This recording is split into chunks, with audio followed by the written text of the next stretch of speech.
এই নিরামিষের দিন হলেই আমি এই আলুর তরকারিটা বানাই, এত খেতে ভালো লাগে না, কিচ্ছু না, একদম সহজ। প্রথমে আলুটা প্রেশার কুকারে দিয়ে একটা সিটি দিয়ে নিতে হবে। এইবার তেলের ওপরে আলুটা দিয়ে ভেজে নিতে হবে।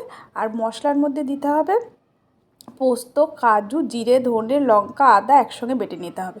দিয়ে এবার যে আলুটা ভাজা হয়ে যাবে, কষে নিয়ে একটু সামান্য গরম জল দিয়ে দিতে হবে, একটুখানি গরম মশলা, একটু ঘি দিয়ে, একটু মিষ্টি দিয়ে নামালেই একদম দুর্দান্ত। আর এই ফুলকো ফুলকো লুচি যা লাগে না এর সঙ্গে খেতে।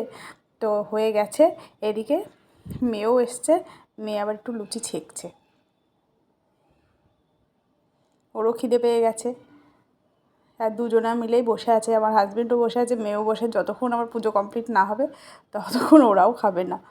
তো আমার পুজোটা হয়ে গেছে, এবার দুজনে আমি তরকারিটা করলাম, আমার মেয়ে কী সুন্দর দেখুন ফুলকো ফুলকো লুচি বানাচ্ছে, দারুণ দারুণ হচ্ছে।